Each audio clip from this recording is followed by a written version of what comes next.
In today's rapidly evolving communication landscape, technology is no longer a support function. It's a strategic driver of growth, creativity, and trust. So, joining us today is a leader at the intersection of technology, data, and communication, none other than Mr. Tejas, Chief Technology Officer at Rudofin, one of the world's leading global communication and public relations agencies. Welcome, Tejas. It's great to have you with us today. Thank you, Ritika. It's great to be here.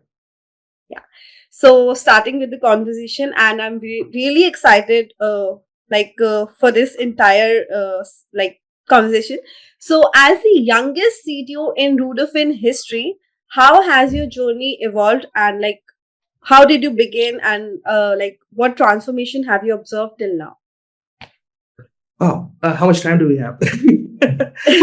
So, So, I know it was a rhetorical question. Yes, yes, so yes, I'll keep it quick. I think I would say that when I joined this industry, which was back in 2010, I'd already had work experience in the consultancy realm with TCS. And after I kind of like did the pivot, because I did see a great opportunity. One of the reasons why I did the pivot from a pure play technology or a pure play tech consultancy to public relations and communications and marketing is because I thought there was a huge unmet need for a tech focused approach to a lot of the things which we're doing. So I had this vision that at some point in the near future, this is an industry which is ripe for disruption. This is an industry where I can kind of build something and I can kind of create and own something. I think that drive to create, own, build is what kind of motivated me to join this industry. Which at the time when I did, all of my friends and family members were like, "What are you doing? Why don't you find a job at Google or Microsoft or other places?" And I was like, "Because I don't want to be another cog in the massive wheel. Those are great companies. I respect them greatly, but I do feel like I just felt the need to create an industry which I thought needed me the most. And that's the reason why I kind of moved to public relations and marketing and communications. And so over the last 15 years, I have seen, and I've been fortunate enough to be at the helm of a number of industry firsts. So we saw right when I joined was the dawn of the mobile. The mobile revolution was hitting the world with Android, iOS, growing from being burgeoning platforms to being near mainstream. Like everyone remembers the rise of Angry Birds and all of those applications, yes, the app boom. So I was at the helm of that, created some amazing applications for some amazing clients here at Rudofin. Then that followed the AR, VR. Everyone remembers Pokemon Go. Virtual reality, mixed reality. We did some great work with clients like Amgen in the US with VR. We did some work with Mountain Dew in the AR space. So it was just like one thing after another. That led to the voice revolution with Alexa. Rudofin was one of the first communications agency which was an Alexa certified developer and an Alexa preferred agency for skill development. We were among the first ones to have a skill for our CEO, Kathy Bloomgarden. We did the first industry-wide skill for Bayer, for AstraZeneca. And then that kind of led to the emergence of data science and analytics as a big driver. It was no longer about, oh, I think this creative is going to work because I really like it. It's like there was a lot of data that went behind everything that was put out. And yeah, data is the new oil phase began circa 2018 or so, and it has still persisted. And then, of course, we have the big AI revolution that came after ChatGPT came. So I've been fortunate enough that our industry, a lot of the concepts which I studied in college, in masters, are the ones which I actually did my master's in computer science with a focus on pervasive and ubiquitous computing. A lot of the things which I studied over there are now things which we're actually implementing here, which is kind of life coming a full circle. And so that's how I see the industry has evolved in 15 years, which is really tremendous. I mean, I don't think any other industry has transformed as much as our industry when it comes to the adoption and evolution of technology and how critical and core technology continues to be and drive growth for us. Did that amazing. So help I answer everything? Yes, yes, I think that's an amazing start and all the tremendous work you have done so far. So, Like, in your views, how do you define AI's role as a strategic partner in communications today? So, And what made India uniquely positioned in AI led communication landscape? yeah, so it's a great question. I think it's a very important question in the current scheme of things. I'll start off by saying that with regards to how I see AI championing communications, is that you often hear this notion that AI. Think of AI as your new intern. Think of AI as your Yes. new coworker. I think that's a very outdated concept. I think that is a concept that basically puts AI into a silo and treats it as something which is separate from you're doing something in your sphere, and then you want to kind of tap into AI for something to embellish what you're doing. I think that's a very outmoded way of looking at AI. AI is a lot more integrated, and the more integrated you can make it as part of your work function, Yes. that is going to kind of give you the most amount of value. So how do I see that championing communications?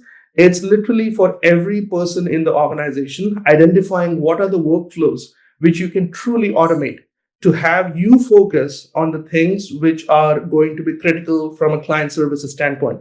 We are in a services industry, but the kind of services that we deliver have evolved over a period of time, and there are a lot of those I would say checkpoints in the middle of those workflows which can be automated without you even like thinking about them with the use of AI.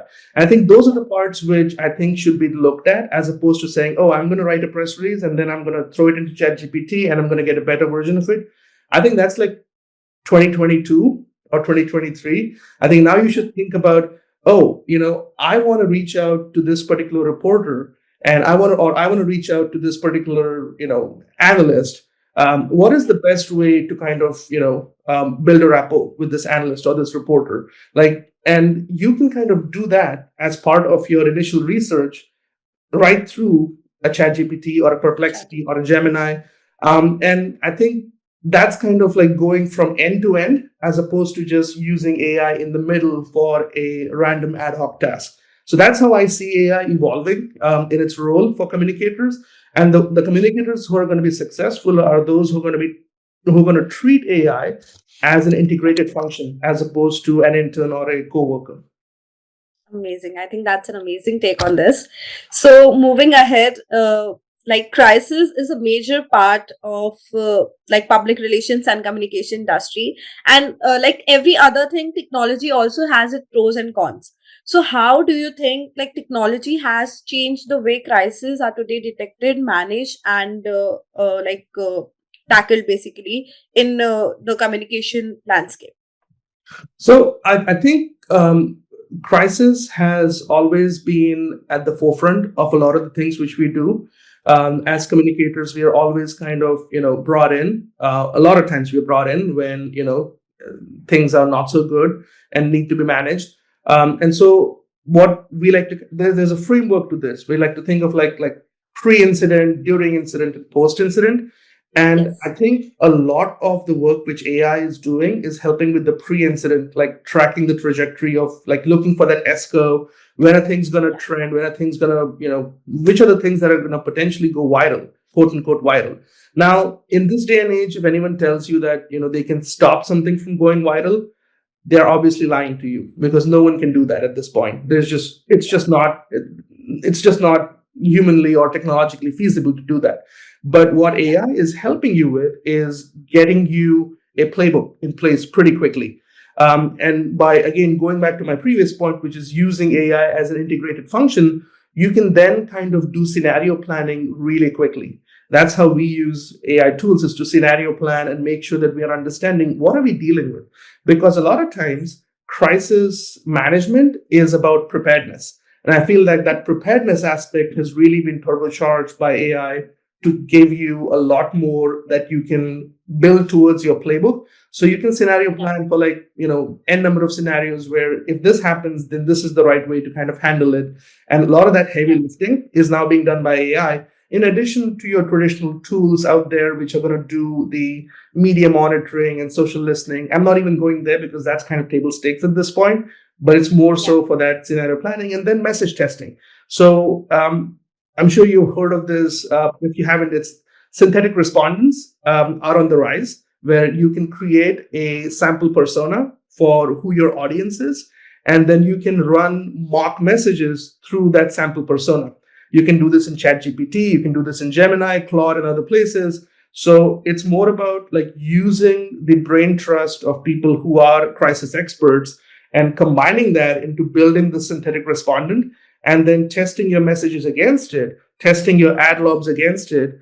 And that becomes part of your scenario planning, which again gives you that confidence that, oh, if I'm going to post this message on my client's X profile, it's going to have, there's a 40% probability of it hitting the right audiences versus not. So, yeah. I think I have learned so much from this. So, moving ahead, like globally, enterprises are investing billions in AI, yet many struggle to show ROI. So, from a global CTO lens, how do you think Rudafin is innovating India's agency landscape, and how will it evolve in 2026 and beyond? I think the companies that are unable to show ROI are the ones who, and again, I don't want to speak for everyone because I'm sure that everyone has their own journey to do this. But from my understanding, the ones who are unable to show ROI are those who have, again, not found a way to integrate AI as part of their workflows. They're treating AI as a separate entity. They are probably having a handful of people who are AI experts. That knowledge isn't really translating down and up. So you have a cohort of people who know everything there is to know about AI, but then the rest of the organization doesn't really know what to do. And so our approach, we actually have like about 20 or so global engineering and technology folks who basically report directly to me, and they kind of help champion the translation as well as the growth of or the I would say the dissemination of knowledge when it comes to AI technologies. One of the reasons why I'm here again is to meet some of those people as well as meet new people. We are growing here at Rudafin, and there's just so much excitement and anticipation for AI, at least at our company, that we see this as a tremendous growth opportunity. And so for us, ROI is probably never going to be an issue. It's more going to be as to how we kind of keep this momentum growing and we kind of build and grow. And that's part of the reasons why we have Tech Lab, Studio 53. Those are the kind of institutes that we are championing, the practices that I'm also leading, to build in more people into the fold. It's really about inclusivity, tech inclusivity, and democratizing the knowledge. More you do that, the ROI will manifest itself, as opposed to you chasing that ROI, which then becomes that mirage which never is found. Yeah, amazing. So, like you mentioned, talking about the initiatives like Tech Lab and RS Studio. So, how do you think, can you explain a bit more about it, and how is Rudafin leveraging it to building future facing talent who is tech savvy and well equipped with all the knowledge they need to move ahead in their roles? Yeah, so Tech Lab is our in-house incubator for emerging technologies and analytics. Like I mentioned before, it was born out of the evolving tech landscape and a need to be at the forefront of innovation. And so this is it started off as a passion project for me and our CEO, Kathy Bloomgarden, and now it has evolved into this full-fledged practice, which provides consulting to clients, does this industry first, like the Alexa skills and the AI tools and everything which I mentioned. And what we are now kind of focused on, and again, this we probably need a part two, maybe a month later. We are focusing on building that middle tier, which is going to be, like I mentioned, the 20 or so engineering folks which we have. We are growing to that. We are building a program which is essentially going to add more to this. You will be hearing an announcement from us in a couple of weeks, which is going to be focused on expanding that program, almost having it be as an accelerator, which it allows you to have more people into the fold. And that's part of, one of the reasons why I'm here. And we are kind of laying the building blocks for it. We see tremendous opportunity in India. It's really ripe for having that type of exposure from a client standpoint, because you have you have clients who have established presence for like 20, 30 years now. But the kind of presence that we see over here still is ripe for a lot of disruption from a technology standpoint. And Yeah. going from a pure play PR and communications and marketing to a more tech focused and a more tech led and tech Yeah. enabled communications and marketing, which is what we see as the next frontier. And that's where our program, which you'll hear about in a couple of weeks, and I'll be happy to do like a Okay. part two with you at that point, which is Yes, really going to be yes. our focus to upskill and bring more people along for the ride. So moving ahead, since you have worked both like the India and globally, and you're representing India on a global level. So how do you think uh, Indian talent influencing global communication strategy, and what major lessons can global market learn from India? That's a tough question to answer for me because I have been outside India for much longer. Yeah, I have been, in India at this point. But the way I see it, really, and firstly, I'm extremely proud to represent India on the global stage. I feel like I feel an innate sense of responsibility to kind of, uh, not only kind of help the industry with the knowledge that I have, but also to bring in the next generation of talent. And I'm really hyper focused on how to kind of make that happen.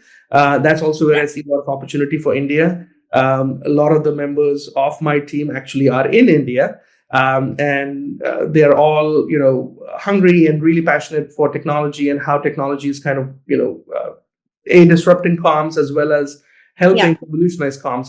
I would say that in terms of what lessons global can learn from India, I think there yeah, is, at least from the time when I was working in India, I think the services industry in India has evolved quite a lot from that period of time. And there is a lot of opportunity. There's a lot of untapped opportunity over here, which I don't think a lot of the global, community knows about. I yeah, think they there is a narrative out there about what is good in India versus what is not. And one of my passion projects is to change that narrative or to at least challenge that narrative because I yeah, do not like to typecast anyone into any category. And I do yeah, feel that at a certain level, India is typecast as, oh, you only get developers from India or you only get like IT people from India and guilty as charged. But yeah, I do feel like there is a plethora of talent in India, which is in other disciplines, in communications, in marketing, which can have a global impact.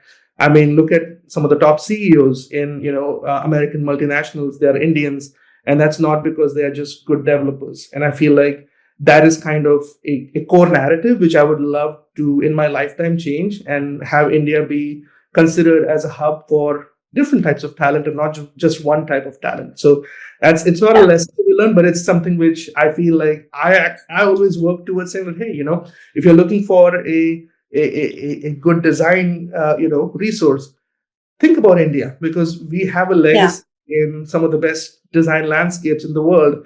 So obviously we yeah, know what we're doing. Think of us. Or think of us when it comes to other, I can go on this. I don't want to get on a soapbox, but that yeah, is yeah. what we try to aspire people to do is like think outside the box and think of, don't try to put India into a box. Okay, amazing. So, since you have worked globally and seen all the facets of global and India and everything, what do you think are some of the technology trends emerging in the AI-led communication landscape? And like, do you want to highlight any specific challenges people or maybe Gen Z may face in the future? Oh, that's a great question. I don't think we have enough time to cover everything, but I'm going to hit on like the one thing which I feel like is going to be super important. It already is super important, but is again something Yes. which I think everyone needs to take an attention to or pay attention to. It is the rise of AI driven search. So we are in this era where AI or AI agents are basically disintermediating the end user or your customers from the brand. And so we are Yeah. in this phase where search used to be an activity which you would perform in order to do Yeah. the activity that you did at the end. So you would like think you're planning a trip, okay? You would search like I'm looking for the top 10, beach destinations. You'd probably get, Yes. in India, you'd probably get like Make My Trip or something. I don't know. Like in the Yeah. US, you get TripAdvisor, and then you would go on TripAdvisor on tripadvisor.com. Then you would kind of choose a hotel or an itinerary, and then you would go there. Now Yes. all of that experience has been pulled into one interface, which is ChatGPT or Gemini. Yes. And what that means is that all of a sudden, um, the amount of referral traffic that these websites are getting has plummeted. We are in this era of zero-click searches where you're not really, and probably your publication is also seeing the same kind of thing, where a lot of publishers are seeing their content being channeled into these interfaces. So how do Yeah. you kind of maximize your presence as a publisher, as a brand? How do you kind of make sure that your content is your key messages really show up in that small 8 by 10 kind of window which talks about your brand or your service or whatever that is? How do you kind Yeah. of sure like the first page of Google has changed into the first response in ChatGPT, and how do you kind of impact that? I think that's a big challenge for marketers, communicators, brands, publishers, and there's different solutions for each of them. And I think that is one area which I am very closely watching. We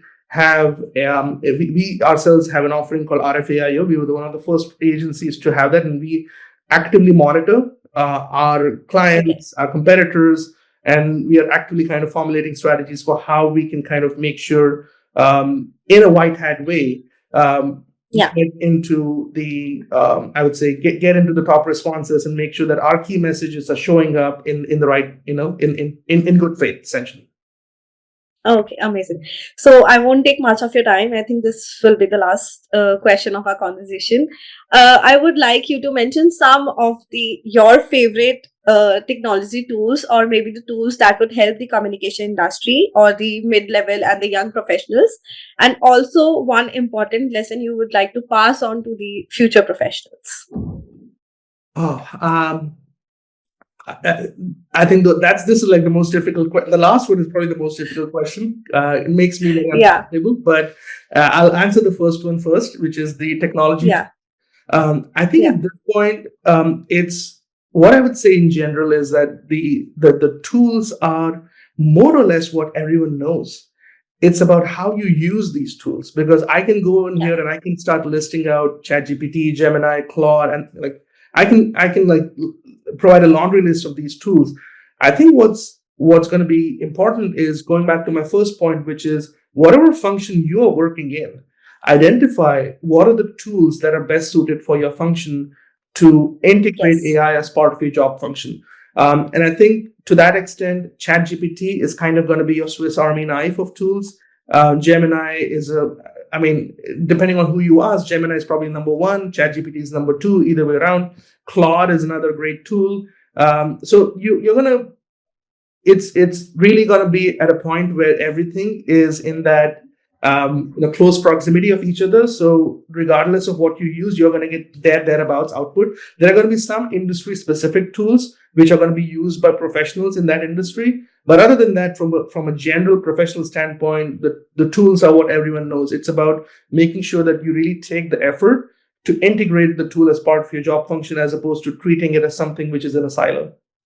To answer Yeah. the second question, which is what is the message that I would like to leave behind, I really feel like everyone owes it to themselves now that a lot of the heavy lifting is being done by AI, is to really think Yeah. outside the box. And it sounds cliched, but the motto of our organization is "What's next," and it truly is the era of what's next, because we have gone from AI being a side story, back in 2020s or 2010s. Yes. Ever since the launch of ChatGPT, we have gone in 3 years. We have gone to AI not being, missed out in any sentence. That I feel like even in this conversation, we must have said AI like 20 times. So that's Yeah. now that we are at that stage. I think it behooves everyone to think outside the box And so my advice to any young professional would be to challenge the narrative that is out there, that you can only, like, there are no swim lanes anymore. I feel like everyone is focused on, oh, this is my swim lane, that is my swim lane. There are no swim lanes anymore. Yes, there are going to be some structures which are going to be put in place, but it's up to you to really get yourself up there. The tools are there, the technology is there to upskill you, to get you to a point where you can truly be a 10xer. And that is what everyone should strive for in order to, continue to, I would say, be relevant and be recognized as someone who's adding value to everything that they're doing. This doesn't mean, and I want to go on record and say, this doesn't mean working 20 hours or working, I don't know, like some of our technology giants have said that, you should work for Yeah. 14, 18 hours. I do not Yes, yes. compete for that. I'm just saying that in the time that you are spending working, try to work smartly, not work hardly alone. Hard work is kind of a given at this point. Smart work is something which people need to really like learn. Amazing. I think that's an amazing take. And thank you so much, Tejas, for joining us. I think Rudafin is already making waves in the technology and communications landscape, and you are one of the rocks behind it. And I really look forward to the work you will do in the future and the initiative the company would take on. So thank you so much for joining us and sharing your knowledge with us. I think half an hour is really less to discuss all the ideas and the initiative you have been doing and the work you are doing. So let I look forward to the more conversation with you in the future regarding the AI technology and everything. So thank you so much for joining us. Thank you, Ritika. Have a wonderful day.